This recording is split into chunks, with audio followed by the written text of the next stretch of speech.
but his true skill set is his ability to rush the passer. But you can morph your defenses, and you can do a lot of things with a Haason Reddick now. It just all depends on how creative Jonathan Gannon can be. I didn't see a lot of creativity last year. Doesn't mean that he doesn't have it in there now that he has all the pieces, but we're still all in a wait-and-see process.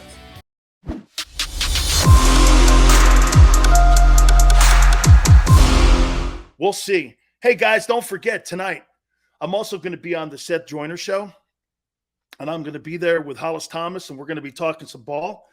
But he decided to join us here too, man. We really appreciate our friend Seth Joyner for joining us here, my friend. Thank you so much for doing this, Seth. I really appreciate you coming aboard, brother. How you doing, man? I apologize for being late today, man. Just another busy day in Hollywood. Hey, man, big hitters don't apologize for anything. Hey, Seth, big hitters don't apologize, man. All right. So today, Jonathan Gannon met the press a little bit, and he said he's going to mix it up. Tell me, in your opinion, with all the personnel that they have added to the team here, they now have a CB2. They now have a pass rusher who has double-digit sacks at multiple places in Haason Reddick. In your opinion, the addition of James Bradbury means what for Jonathan Gannon? It just means a little more freedom. It really all depends on what James Bradbury's skill set really is. You know, I've heard some reports that he's more of a zone corner than he is actually a man corner. If that's the case, you know, it creates some problems, because if you really, really want to get to a point where you want to be a lot more aggressive on the defensive side of the ball, then you're still worried about CB2 over there and how do you protect him. That, in essence, you know, is what you're looking at. But it's not just the cornerback. It's looking at all the new pieces that they have across the board, Dan. Listen, you've got a double-digit sack guy, you know, from the last 2 years. Haason Reddick has had over, 10-plus sacks. You've added not only one of the top linebackers in the draft, but you went out and you signed another one in free agency. You signed, you got competition at that position. You got deeper on the defensive front as far as, your defensive tackles are concerned, and you got BG coming back. So you have all the tools at your disposal that you need to be more aggressive than you've ever been. There's really no excuse. The only excuse that I can see is that if James Bradbury certainly is a guy who can't play a lot of man-to-man coverage, that could be problematic. But at the end of the day, this team has been built on the success, or the strength of, I should say, the offensive and defensive fronts. And just based upon what you did with, Davis and Reddick, you've made your defensive front that much stronger. Now you got to rely on those guys to go and get it done. Even though the coverage and the rush go hand in hand, the strength of this football team still is, especially on the defensive side of the ball, is the front five, the front four. I asked this question, to a lot of folks, and to me, I didn't realize that Reddick was 6'1", 230. How do you think they're going to utilize that? I mean, you're not playing him on first and second down in a 43. You're just not, because I would run them right at him and I'd wear this guy out by week 8 in the NFL. I'm not doing that. So how do you think Gannon uses him situationally? Because, Seth, I mean, we're not talking about Micah Parsons here, who's 6'4", or Chase Young, who's 6'3.5", 235 pounds. And his success, like you said, I mean, 2 different teams, 2 different systems. He's a double-digit sack guy. I get it, but how do you think he utilizes them? This is one of the things that, that's had me a little perplexed. Yeah, you go and you sign a guy who has some success in other places, but does he really fit what it is that you want to do? And if he doesn't fit what you want to do, can you figure out a way to improvise what you do to use his skill set? Listen, everybody wants to talk about, 30 front or 40 front, whatever. Listen, everyone's running some type of 4-2 scheme, okay? That's just offensive personnel dictates that. You can say whatever you want to say, and teams can talk about whatever they want to talk about. Every once in a while, the Eagles will get in, pretty much a 30 front. they'll get into an eagle front or a bear front, where they cover up the three interior guys and, kick two guys outside in a 7 or a wide 8 or wide 9. But for the most part, you're living in a 4-2 situation. So when they signed Haason Reddick, I asked the question, okay, how are you going to use him? How are you going to get creative and use him? Because you certainly can't line him up at defensive end every down, at 6'1", 235 pounds. That doesn't work. I mean, I heard some reports he's up to, 250. Even if he's up to 250, you can't. It's still a mismatch. You're going to give up 80 to 90 pounds against guys, that he's going to have to go against. So are you going to become, a base 5-2 front, where you're going to run 5 downs? That's going to take away from a guy in the back end. So you're going to be hurt as far as coverage is concerned, because when teams are going to be able to dictate what type of defense you can be on just based upon personnel, it already happens, So I'm curious to see how Jonathan Gannon is going to use him. Now, the benefit of having him is that, in obvious pass rush situations, you can cut him loose. The other plus in having him is that the Eagles did run a lot of 5-man last year. You saw Jannard Avery in that role, on the outside. He was not very adept at dropping into coverage. He wasn't adept at covering. But there's a whole lot of things that Jonathan Gannon can do with him, and I'm curious to see what he actually does. You can bring him out on first down and line up in a 5-man set, okay? You can pull him back off the ball, and you can go nickel personnel. He could be your second linebacker, but you line him up in a 5-man front, okay? Once the quarterback gets into his cadence, you shift from a 5-man to a 4-man look, bring him back off the ball. You can drop him. You can bring him on pressures. There's a whole lot of different things, and he's very good at dropping into coverage, because when he was originally drafted by the Arizona Cardinals, they tried to make him an off-the-ball linebacker for a while, so he has a little bit of that skill set. But his true skill set is his ability to rush the passer. But you can morph your defenses, and you can do a lot of things with a Haason Reddick now. It just all depends on how creative Jonathan Gannon can be. I didn't see a lot of creativity last year. Doesn't mean that he doesn't have it in there now that he has all the pieces, but we're still all in a wait-and-see process. Seth, you just nailed it there, and it was a spectacular take because you played for one of the greatest innovators. I mean, the 46 defense was built around personnel. Mm-hmm. Tony Dungy took what he learned with the Steelers Steel Curtain, what he saw with what Buddy Ryan did with the 46, and created the Tampa 2. That's the creativity that I think that you're talking about. Look what the Ravens do. They go to their personnel too. They just don't do this, right, Seth? Well, we're going to run a base 43 or a base 34 or a base wide 9-7. We're going here, and you become creative off of that here. And when you tell me that James Bradbury is more of a zone defensive back, to me, you got another guy on the other side who could press coverage guys. I mean, to me, I thought you'd want to be more with the front 7 that you have. You'd want to be able to find a guy out there to press coverage people, because like you said, the strength of this team is in the defensive line. I don't want to sit here. That secondary needs to help that D-line get to the quarterback. You can't be 31st. I guess my question is, Jonathan, again, you kind of broached it a little bit. Do you think, again, this is what we're going to see when they say, like today, he said, we're going to mix it up? That's what he's talking about. Well, listen, he's not going to come out and tell you, Dan, exactly what he's going to do. But this is some of the same rhetoric that we heard last year. When we went into the preseason, everything you're doing in preseason is extremely vanilla. There's no diversity. There's no creativity. Oh, well, this is what we're going to run in the preseason. Once we get to the regular season, we'll change it up and do some things differently. Never saw it. It blew my mind, in third and 3 situations, you're playing cover 3 with your 2 cornerbacks off the ball, 5, 6, 7 yards. You're basically going to give up a first down every down, at least get up and press and have them bail. But, for good quarterbacks, they're going to look out there and see that guy off right now and raise up and throw it to him now, or run a slant or run a speed out, and it's automatic first down.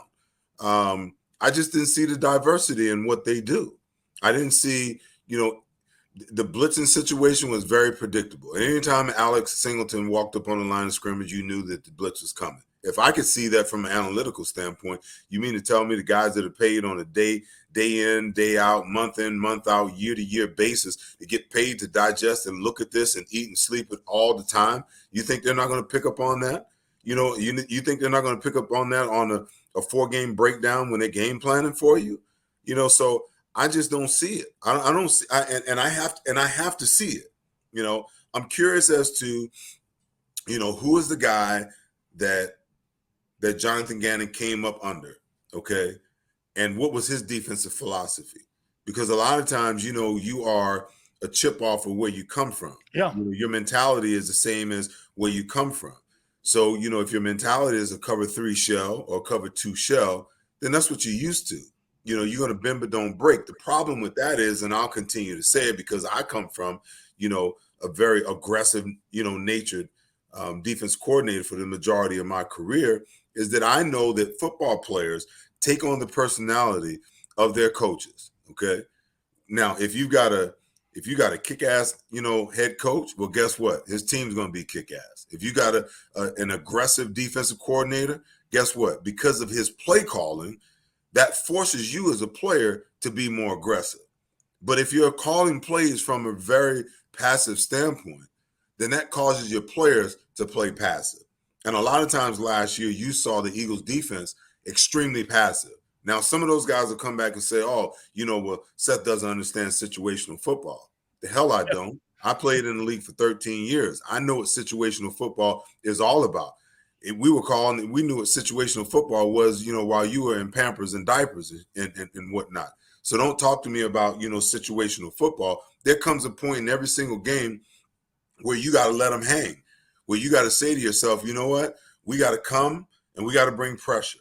And whether, I feel comfortable with it or not as a defensive coordinator, I got to trust that my guys will get the job done, okay?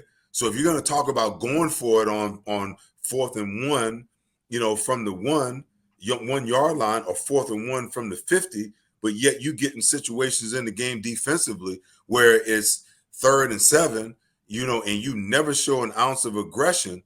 Okay, what kind of confidence are you expressing in your defense when all you do is drop back in zone and drop back to the sticks and damn near give up first downs all the time? That makes no sense to me. At what point in time do you require your guys to man up and get the job done for 5 seconds? That's how long it takes for a play to develop, for a play to happen. Hey, I need you to cover this guy for 5 seconds. We're going to bring a little extra pressure. Need you to do your job. Need you to stand up. Need you to be a big boy on this play. That's the way the game works. And if you're going to sit there and play bend but don't break, then that's the type of mindset that you mold your players in, and you're never going to be successful with that type of mindset. Seth, do they have that kind of leadership, though? Because I could see you doing this, walking over to the sidelines and looking at Fisher and all the rest of the coaching staff there when you guys were all together going, hey, man, they're killing us with the tight end on the seam here. We're going to have to do something. I'll cover them for 5 seconds, but we got to bring some pressure here. Do they? Because like you just said, Seth, it's one thing to put it on a chalkboard and nobody to say anything in the huddle and just run the plays. It's another thing to have leadership out there in the huddle to someone to go like this. Hey, man, slide over a little more. Cover that nose on a 1 gap. Maybe tilt it in there. Do something here, man. You got to keep that guy off me. Do they have enough of that? Is there enough leadership in that huddle right now to make those subtle adjustments? Seth, you know this as well as anybody. How many times did you move Jerome or Reggie over and say something here? Hey, make sure you watch out for the reverse. They may be running a counter tray here. Do they have that on that side of the ball? Well, first, let me start off with this. We never played against the tight end, where I needed help, okay? Because hey, listen, back in the day, you could put your hands on them, and there was very few tight ends that I couldn't run with. If I had to cover Keith Jackson in practice every day, the rest of the league, it was a freaking cakewalk to be able to cover those guys. So that was never an issue. But I digress. Okay. We had You're right. We had leaders on our team, but we also had coaches that were smart enough to look at the situation and understand what was going on. From a leadership standpoint, that's one of the areas where I've questioned Howie's assessment, for the last couple of years. Because when you're drafting, especially on the defensive side of the ball, like the Eagles have great leaders on the offensive side. Guys like Jason Kelsey, guys like Lane Johnson. Now you go out and you bring in an AJ Brown leader. You got guys who have proven themselves in the league. And Jalen Hurts is a leader. He has leadership qualities. He's just got to get himself vested enough, and pay, and get through this rite of passage to get to a point where, his voice becomes the leadership voice of the team. On the defensive side of the ball, this is where I've always questioned, the Eagles, because when you're drafting, it goes beyond the X's and O's and how good a player can actually be. You have to draft players that you see leadership qualities in. Now, BG took him a long time. He's a leader. But all last year he was hurt, and they needed him on the field because you can only lead when you're on the field and you're productive, okay? Fletcher Cox could be a leader. I don't see it, okay?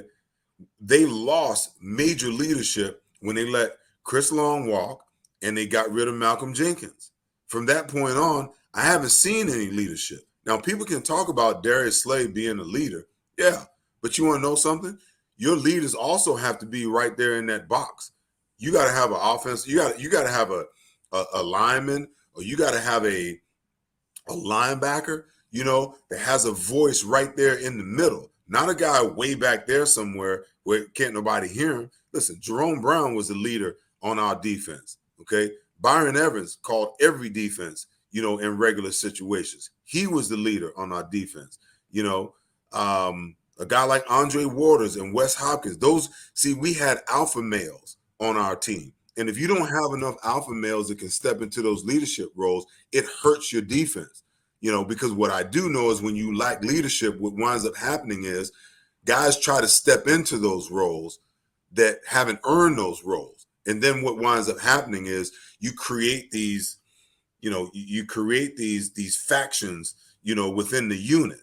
Because again, in order to be a leader, in order to have a voice, you better be productive, okay? When you're producing, then you have a voice that resonates with your teammates. But when you're not productive and you're bumping your gums, guess what? There's 4 or 5 guys over here. It's like, man, he got his ass blown off the ball. What is he over there talking about? He blew 5 coverages in last week games. What is he talking about? You understand the dissension that it creates if you're not productive, So this is the quandary that the Eagles find themselves in. Now, listen, I think that Nakobe Dean is a bona fide leader. Okay, but it might take him a year or two to actually step into that role. I don't know that Jordan Davis is necessarily that dude. Could he be? I mean, to me right now, he's like a big kid. The biggest thing they're gonna have to do is keep him away from Pats and Genos and keep him away from tasty cakes. To keep his weight down. But he looks like a big kid. But if he ever gets to a point where he understands, okay, then he can step into that role and he's going to be a hell of a football player. If he can get himself down to about 215, 220 and just understand that he can be dominant every play, if he understands that, then he can step into that role. So now what you're starting to see is how he's starting to draft some guys that have, that dual nature where they're a great player, but they also have some leadership qualities. And hopefully those leadership qualities over the next couple of years will begin to evolve and you'll begin to replace some of the leadership that you lost a couple of years ago. 2 last questions for you here. Let me say this to you here, what you just said about Jordan Davis. Man, if I got to tell you to stay away from the snack table and I got to tell you to stay away from White Castle, I got a problem with that, man, because this is a profession now, man. This is professional football. This is a job now. You ain't on scholarship anymore, son. You're now being asked to do something. If I got to take the 13th pick off the freaking field on third down, the money down in this league today compared to when we played, I got a problem with you. And Gary Cobb's telling me he's huffing and puffing, walking around the camp. Dude, you're in helmets and shorts. Thank God you don't have to go through 2 days like we did, or you get your ass kicked. My problem, Seth, is I hear the 4.78. I see the 6.6. I see all of that. But to me, man, his production doesn't equal the ability that he has. And sometimes when you and I have seen that, the most overrated comment is ability. And sometimes it's the most underutilized. He's not an overachiever. That kind of worries me a little bit. Does it you? Of course it worries me. I mean, it was one of my biggest concerns when the Eagles, made the move. And listen, there's no denying, like you said, there's no denying the size, the gift, or the gifts that this kid possesses. But let's not lose focus of the fact that he is a kid. Okay. And all kids who enter the NFL have to go through this growth process. You get some guys that are mature beyond their years, and they step in right away. Like when I look at a guy like Nakobe Dean, he looks to me like a guy that just gets it and understands it. He's just in a place right now where he just needs to learn the defense like walking. Like when you walk, you don't think about putting your right in front of your left and so on and so forth. You just do it. Once he understands the defense to that level, now you got a full-blown dog on the field that can just get it done. When I look at Jordan Davis, okay, I see a kid that's young. There's nothing wrong with being close to your mama, because I was a mama's boy, but he is a big-time mama's boy. His mama pushed him into football. That's how he really got into football. He really didn't want to play football. Now, that's not a negative thing, because, listen, when you watched him play, he was dominant. You can't double-team this kid, because he stands up double teams right at the point of attack, and that's one of the things that you need, okay? But is he playing football because he loves it, and is he hell-bent to be great, okay? If he's hell-bent to be great, then he'll do everything that's necessary. This is the problem that I see with the NFL and how they deal with these young players now. These young players have figured out a way to game the system, okay? The bowl season is over. They're national champions. Guess what? He drops out of school, okay? He goes to API down or Exos down in Arizona, or Fisher Sports, or somewhere in LA or Florida, and he's going to train for the next 2 months. Why? He's getting ready for the combine, okay? So I understand last year he played between 350 and 355, but he goes to the combine, okay, and he slims down to 341. Why? Because he wants to run better times. He wants to impress the teams that may have interest in him, okay? So he clocks in at a 4.73 at 341 pounds. Oh, everyone's just buzzing, okay? Can you keep him at that weight? Can you get him below that weight, okay? Does he have the discipline to say to himself, I play better at 320 than I do at 341? Or is he going to say to himself, well, now I'm paid, I got my signing bonus, I'm the 13th overall pick, and guess what? I can play at 350. I can play at 355 because I did it last year at Georgia. Yeah, you were playing against college kids. Now you're playing against grown-ass men.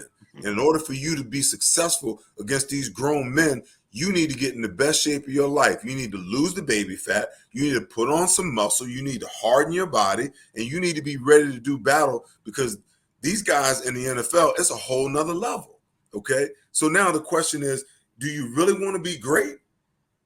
Or are you satisfied with being the 13th overall pick, knowing that you're going to be pampered and nurtured for the next 3 years? What is it that drives you? When I look at a guy like Ray Lewis, who you know well, listen, that dude came in the league and he had nothing on his mind but greatness, okay? I can name off a whole bunch of defensive players whose mindset was that way from day one, okay? If they can surround him with the right people to get him to understand that this is a business, okay? Right now you got more money than you ever thought that you'd have in a lifetime, okay? But it's just a drop in the bucket of what you can have if you get yourself in the best shape of your life, okay? If you can become a 3-down player, if you can become as dominant in the pass rush as you are against the run, okay, the sky's the limit. The sky's the limit for the amount of money that you can make. If the Eagles can pay Fletcher Cox on average $20 million over the last how many years, 5, 6 years, what is Jordan Davis in the long term going to be worth? Because guess what? The salary cap is only going to go up. Oh, yeah. It's only going to go up. People don't realize how much money was in this new TV deal and how that's going to affect the salary cap. I think in the next 5 to 10 years, as crazy as it sounds, the salary cap is going to be over $300 million for the same 53 players, okay? So now, as a player, you have to ask yourself, $25 million a year. Yeah, exactly. 25. Last question for you. You know, I know that you're impressed with A.J. Brown being added to the roster, as I am. But let me ask you something, Seth. Last year, the biggest deficiency, and I just spoke about this, that Jalen Hurts had was throwing in between the hash marks. All the great Tier 5 guys, and I call the Tier 5 guys the elite guys. That's where you make your living. You don't make your living outside the hash marks throwing the ball deep. You make it throwing across the middle, pre-snap reads, knowing where to go. They got away from that because he struggled at that. A.J. Brown is not a deep threat guy. He's more like a Michael Irvin kind of guy. He's physical. He's big. He's going to get yards after the catch. I'm going to be interesting to see how Nick Sirianni develops that without taking away the development of Devontae Smith. And you got a guy who just gave a contract extension to in Dallas Goedert here who can be that seam guy. I'm going to be, and like you said on the defensive side, there's a lot of chess pieces to put on the board, but there's a lot of chess pieces to put on the board on the offensive side, especially with a quarterback who's developing. AJ makes his money across the middle. That's not where Jalen is. It's rollouts. It's outside the hash marks, having the sideline protect them. How do you see that dynamic working out? Well, I think that listen, with this being a prove-it year for Jalen, you know, and you've heard me say it, you know, your viewers have probably heard me say it. I believe that, you know, that the NFL is going past crazy. You know, I believe that especially when you have young quarterbacks, you have to run the football to give them time to develop, give them time to be able to see the game the way that they need to see it. And I thought that the Philadelphia Eagles just arrested Jalen Hurts' development in the first 7 games last year. I mean, there were games where Nick Sirianni was throwing the ball 35, 40 times a game, and you was forcing something that you didn't necessarily need to do. You needed to run the football. They figured that out in the second half of the season. It saved their season. And they went play action pass. They rolled them out. They did a myriad of different things. The difference this year is this is the year that Jalen Hurts has to prove that he can be the guy, okay? I love the fact that he's in California working with a quarterback guru. I love the fact that he's hanging around Tom Brady, shadowing him, you know, shadowing greatness, trying to have some of it rub off on him. But let's just be honest. In a prove-it year, Jalen Hurts is going to have to throw the ball 30 to 35 times a game this year in order to win. And I don't care how much I toot the horn of you got to run the ball, you got to run the ball. They need to know that he can be a guy who can throw the ball 30 to 35 plus times a game and be able to complete the ball 63 to 65% of the time that he puts it in the air. They have to know that. So we can talk about, you know, what AJ Brown is and what everybody else is. You know, listen, there's only so many balls that can go around. That's why you saw Quez Watkins kind of disappear from the offense last year. I mean, we saw all this promise in preseason. We got to the regular season, and he all but just disappeared. Now, some people will talk about, the 600 yards that he had, but listen, he was like Casper the Ghost. He was like in and out of the picture all season long, and it didn't make any sense to me that the fastest guy on your team, you couldn't figure out a way to get him involved in what you do offensively. But when you got, you know, the number 10 pick, and you got Dallas Goedert, who you just traded away, you know, probably the best tight end in the history of your franchise to ensure that he's now the guy and paid him, okay? There's only so many balls that can go around when you're running the ball at the clip that they were running it last year, okay?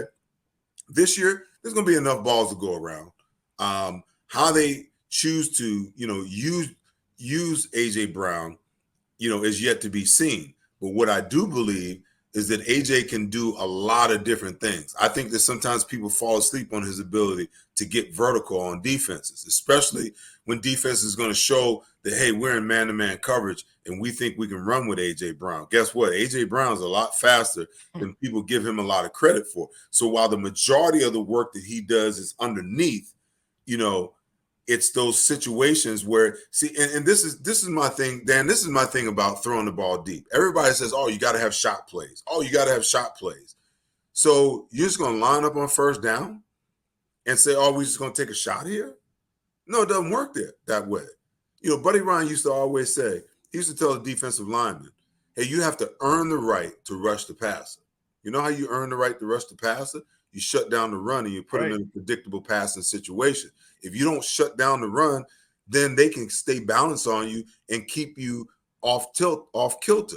But when you shut down the run, you put them in obvious situations. Now I can dial up blitzes, with stunts to get you guys free. But you have to earn the right to do that by shutting down the run.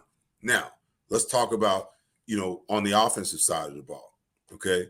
In order to earn the right to push the ball down the field, you got to run the ball. And you got to run the ball halfway effectively. And sometimes you don't have to run it effectively. Sometimes you just got to run it enough to make the defense think that you're gonna continue to run it. So every time he sticks it out, listen, the linebackers got to freeze, the safeties got to freeze. All of that's got to happen because they got to honor the fact that you can run the football. Okay. Then you got to hit enough. You got to hit enough underneath routes, complete enough underneath routes to make the defense want to tighten up. Okay. And then last but not least, the thing that you do is that you got to pick your spots. You don't just willy-nilly say, oh, we're going to take a shot here. No, there's probably 20 plays for Jalen Hurts every single week for him to check into based upon a look that he gets. Okay. And when he gets that look, he's got to check to that play. He can't miss it. And he's got to take advantage, of that opportunity. That's your shot play right there, okay? Tom Brady doesn't come out just throwing the ball down the field all day long. Guess what? Systematically, they move the ball down the field. They run the football. They take the short passes.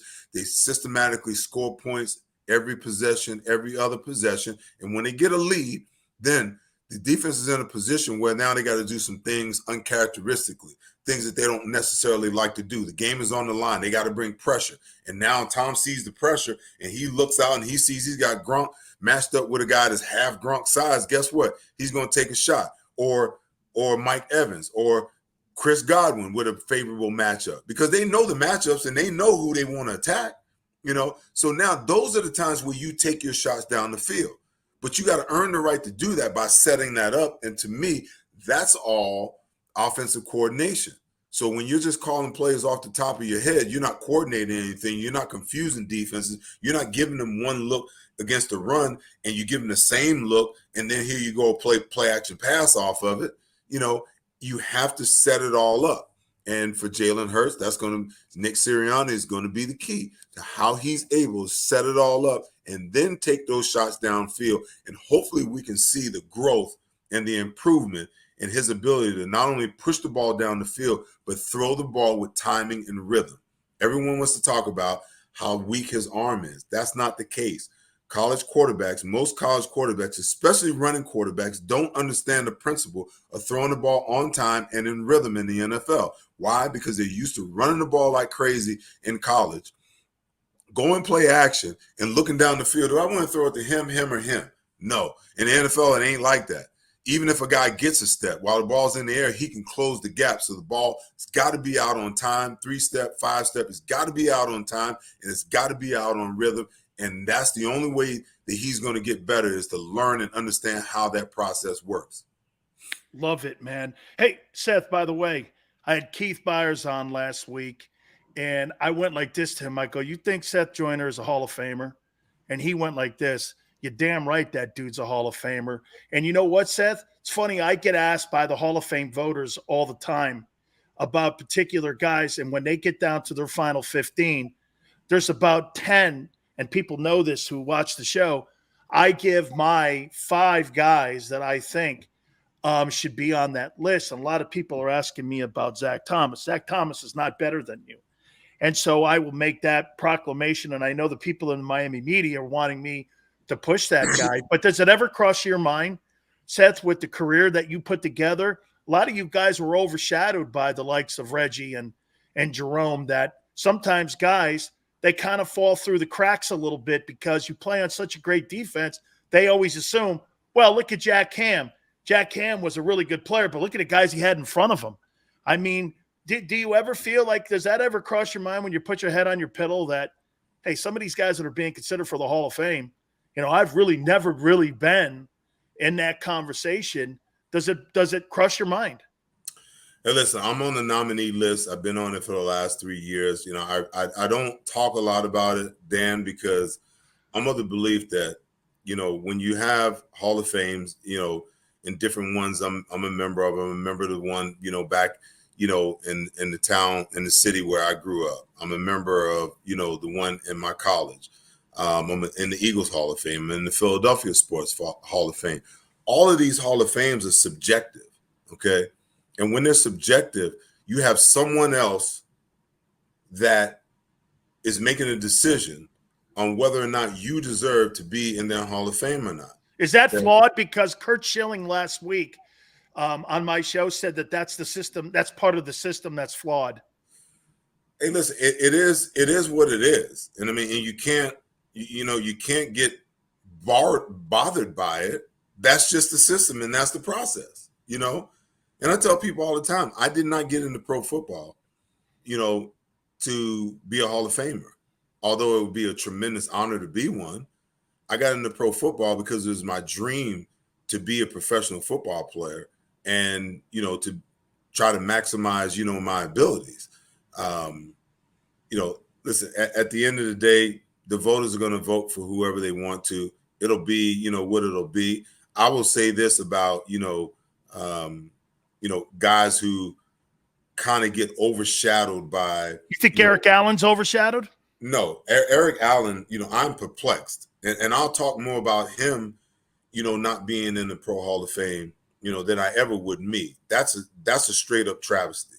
You understand what I'm saying? Because when you look at his numbers in comparison to Aeneas Williams, who I played with, Ty Law, even though, he won a bunch of Super Bowls, Leroy Butler gets in, this year. Man. How did that guy get in, man? You know what? And listen. Dan, I went like this. I said this. Leroy Butler got into the Hall of Fame. I went, wow. I'm not upset. Damn. I'm not upset with guys not getting in, but it is an absolute travesty. Even Deion Sanders has been quoted as saying it makes no sense that Eric Allen is not in the Pro Football Hall of Fame. When you look at his numbers are right there with any of the top Hall of Fame corners that have been inducted in the last 10 years. It's just a fact. So then you have to ask yourself, what's the process? What's the prerequisite? What's the requirements, for induction into the Pro Football Hall of Fame? When you look at one guy who's vastly deserving and he doesn't get in, and another guy who's on the same level and he gets in before he gets in. I mean, there are things that just don't make sense to me.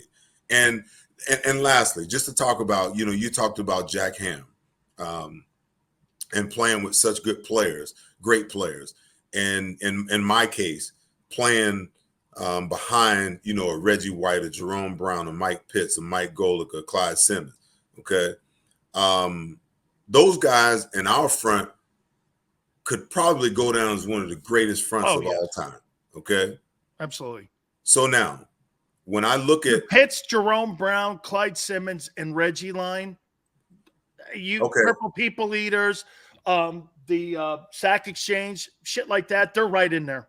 Okay, so I'll say this in defense of guys like Jack Ham and even guys like myself. Okay. So I have 52 and a half career sacks. I've got, wow, 25 interceptions. They only have me down for 24. But if you go back to the House of Pain game, they gave me a fumble recovery instead of an interception. It should have been an interception. So I always counted myself. I have 25 interceptions. Okay? So you got 50 sacks and 25 Yeah. INTs. Yes. I can't I'm, think of very I'm, many linebackers in pro football history that could put that distinction. I wonder what Ray has. I'm the only player. I'm the only defensive player in the history of the NFL that has 50 plus sacks and 20 plus interceptions. The only one. Okay. So, but let me finish. Let me finish my take here. Okay. So 52 and a half, 25 interceptions, 27 caused fumbles, 17 recovered fumbles, 5 touchdowns, 3 fumble recoveries, and 2 interceptions for touchdowns. Okay. Now, can people tell me, when they make the distinction that, oh, you had that career because of the guys that were in front of you? No, Well, did those guys just give me 52 sacks? no, Do you think Reggie and Clyde and Jerome no. wanted to give up? Don't you think they want those on their tally? Jerome ain't giving anything up. Okay. Okay. So and with Wes and Andre and Eric Allen and Ben Smith, you think those guys are giving up? And okay. So then when you talk about accomplishments, okay, do you not believe that at some point in time that, maybe I could have been a benefit, to those guys when I'm rushing and I'm eating up an offensive tackle, and they're getting a single team instead of a double team, and they get a sack. So my deal is, it all works together. Yes, every great linebacker, if he accomplishes anything, he accomplishes it because he's got a great front in front of him. But you can't take away from what he accomplishes and say that he only did that because he had those guys in front of him. Because I had to go and get those 52 sacks. I had to go and get those 25 interceptions. I had to go and cause those fumbles, and I had to recover those fumble recoveries. And I had to do all of those things, while playing amongst all these great players, So it makes no sense to me when you talk about Jack Ham and what he accomplished and, because he had all those great players. No, Jack Ham was a great player. That's why Jack Ham, did what he did. Listen, I played for Bud Carson. Bud Carson was the orchestrator of that defense. Right, he's DC And of that. and what I understand is that Bud Carson trusted a guy like Jack Ham, and that's why Jack Ham had success. Okay, Buddy Ryan and Bud Carson trusted Seth Joyner, and that's why Seth Joyner had success, because they put you in position to make plays because they could trust you to make those plays, even with all the other talent around them. I could just hear Andre Waters and Mike Pitts and Reggie and Jerome sitting there going, "You're damn right I didn't give Seth shit. He didn't get any. He earned it all, man, because we're all fighting for our own stuff." Hey, man, what a great group. That must have been an amazing locker room to be part of. And I'll tell you this, to end closing here, to be in that locker room must have been even more fun to be in that locker room compared to on the field because of the brotherhood. Mm-hmm. Just I heard with Keith Byers and Keith Jackson talking with all you guys. Man, what a group, Seth. I mean, the love that you guys had for one another, it reflected it on the field. And that must have been an amazing locker room. And I remember going to the Eagle when I was getting worked out by the Eagles. You guys had this dungeon underneath the vet, that old locker room, man. I walk in here, I'm like, this looks like a county jail.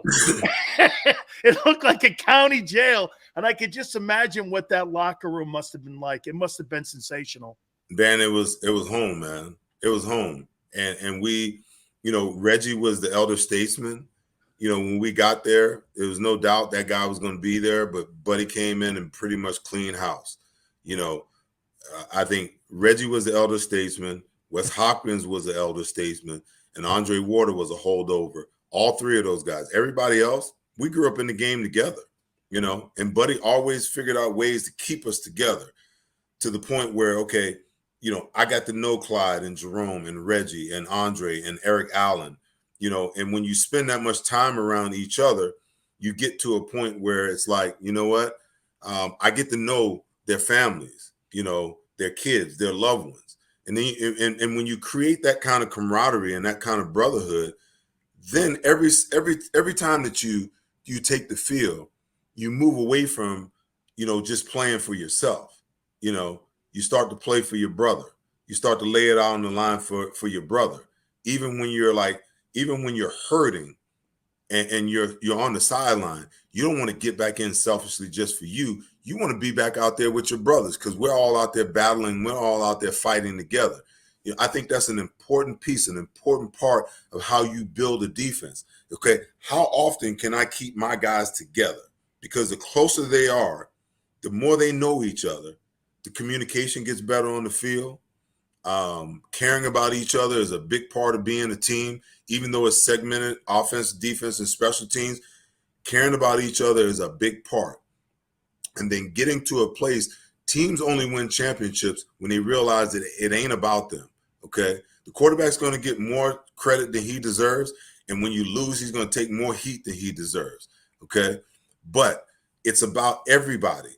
It's about me sacrificing on a play where I got to run a pick play and knock a guard off so Jerome can loop around and come free. I'm okay with that because you know what? He just sacked the guy for 10 yards on third down. He just punted the ball. Now the offense gets the ball, you know, at the 50-yard line, and they're on a short field, 2 first downs. They're in field goal range because guess what? The objective is to win, okay? And if you got to sacrifice, it all balances out. And I'll tell you this last story before we get out of here. I knew that Arizona was a mistake when I, you know, and this what happened. This is what happened when I got there, okay? We didn't win many games. We won a game and we were sitting in the locker room. The locker room was just a buzz and everybody was high-fiving and happy. And there was this guy, he was sitting in his locker and he had his head down between his legs like we had lost the game. And I said, hey, man, what's up? He goes, man, you know, all I had was 2 tackles today. And in my mind, I started, you know, when he said that, I walked away and I sat in my locker and I just contemplated it. And I'm like, there's no wonder why this football team, you know, is as bad. This organization has been as bad as it's been, okay? Because what perpetual losing creates is a me mentality, okay? Yeah, we lost, but I had 15 tackles and 2 sacks, okay? Who gives a damn? You still lost. Everybody that wears that jersey has lost, but you're happy now. You're happier when you got statistics than you are when we win a game. It makes no sense whatsoever. But that's what perpetual losing is all about, and why you have to build a selfless team where everybody's willing to do what's necessary for the other guy to succeed. And I had a conversation with the kid, you know, a couple of days later. I'm like, listen, man, it always balances out. Okay, you had 15 tackles the week before, and you only had 2 this time. I said, you do the numbers, okay? Do the numbers. You tell me, you do the simple math, and if you can't do it, I'll help you with it. But you tell me in a 2-game situation, what does that come out to? And he kind of like looks up at the sky. He's like, that's 8 tackles a game. I'm like, okay. 8 tackles a game, 8 solo tackles a game. You're a 100 tackle guy. Okay, so what are you complaining about?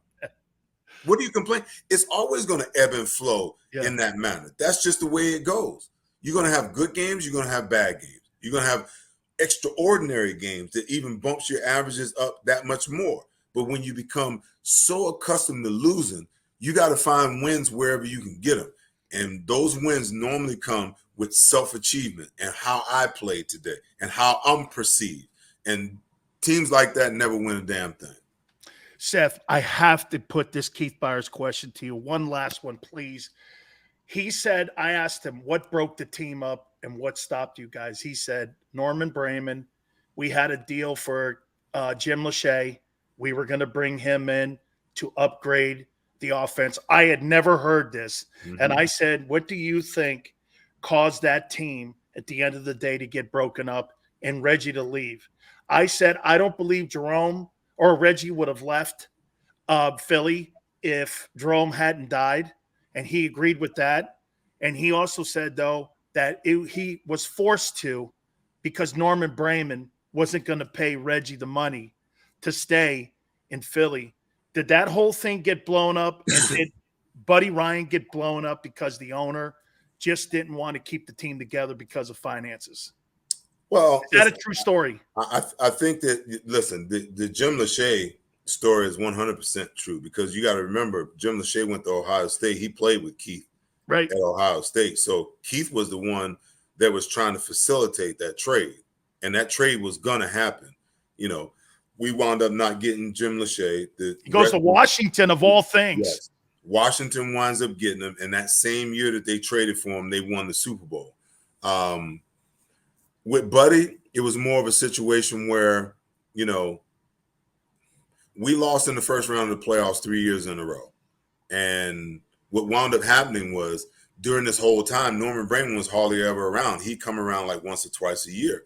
So Buddy started, he had a chateau in France, and Buddy, you know, used to refer to him as, you know, the guy in France. Well, you'd only poke the bear so long before the bear bites. You know, the guy is writing your checks, you know, and you're talking about him in that manner.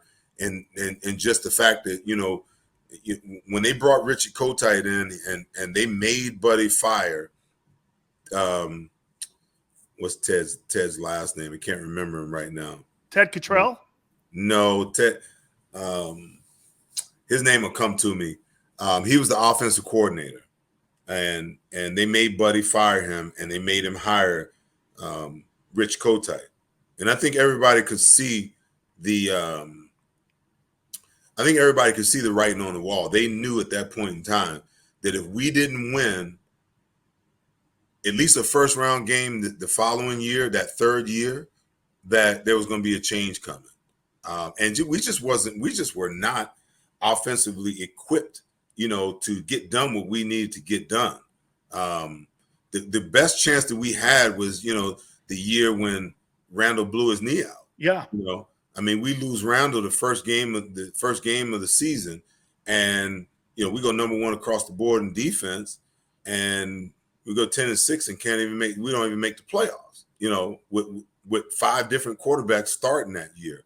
But I don't think, you know, really the linchpin was Jerome. When Jerome passed, we just knew that the handwriting was on the wall. Because even with a guy like, you know, Bud Carson, you know, there was incentive for us to stay together because, you know, once we realized how legit he was, I think we all wanted to continue to play for him, at least, you know, if not for Richie. But when Jerome passed away, I think that was the impetus for Reggie to say, okay, enough, because Norman wasn't going to pay him $4 million a year to play back then at that time. And, you know, they always tried to, you know, in the media make it seem like they made this great offer. And I know that to be a lie and not to be truth, because when Clyde and I came up the following year, even though I had no inclination to stay and play under Norman Braman, I never wanted to leave Philly, but there was no way in hell I was going to sign another contract under Norman Braman and under Richie Kotite. Well, you know, they went to the media. Oh, you know, we made him. They put the number out in the media. Oh, we offered him this much. And I looked at my agent. I'm like, dude, that is such bullshit. That's not even close to what they offered. I said, and even if they offered more than what I was offered in Arizona, I wasn't. So they tried to paint you as the bad guy? Of course. You think that teams don't do that? Oh, I know that. They do it all the time, because they had to justify to the fans why they let Reggie White, Keith Jackson, and then Seth Joyner and Clyde Simmons walk away from the organization. Byers too. And then Byers to Miami. How do you let 5 of your best players just walk away? Okay. So the only way that they were able to justify that was to come out and make it seem like they made us all this great offer, you know, when it was a lie. It was a bold-faced lie. It was nothing but a lie, because they weren't even in the ballpark. But they made the fans and the media believe that they put this grand offer out there when they really didn't, to make us look bad for walking away.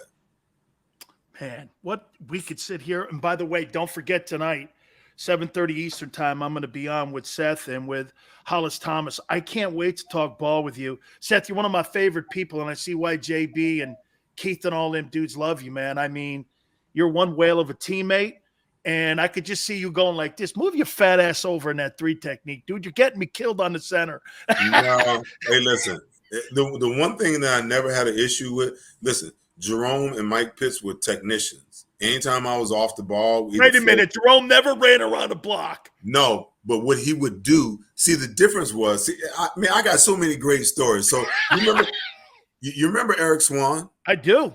So I can remember never played college ball, played semi-pro with the then he played with the Cardinals. Okay, so let me give you this story, and then I can make the comparison. Okay. So we're in practice one day, and you know, I'm in an over. So in the over, I'm off the ball, and I've got a 3 technique. Eric Swan's the 3 technique. So we've been working this, we've been working this for a while. So anytime you get flow away, he's got to squeeze the guard so that I can get to the front side A gap, and he's in that B make gap. It flat for you to scrape. Yes. So what he kept doing was he kept running around the block.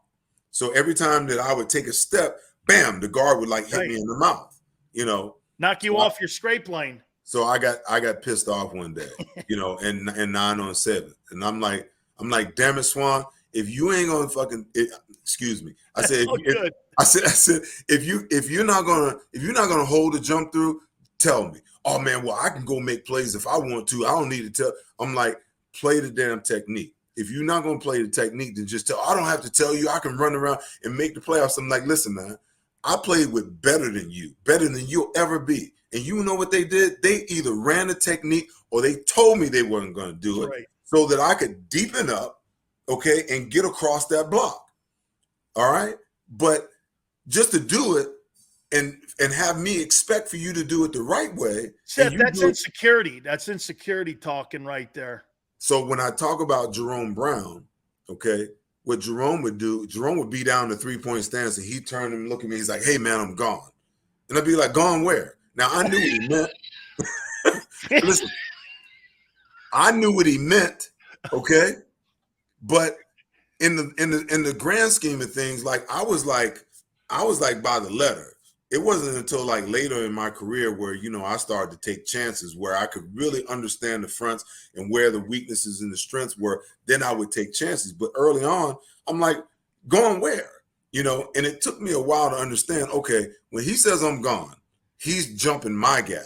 Yes. And he's telling me to cover his. We would do this, Seth. We would do this. We would go like this because sometimes those guards, they would get a flat foot on you, like a Stepnoski or a really good guard. And what you do then is, if you look at your linebacker, and we used to do this at Miami, Jimmy Johnson used to let me and him do this.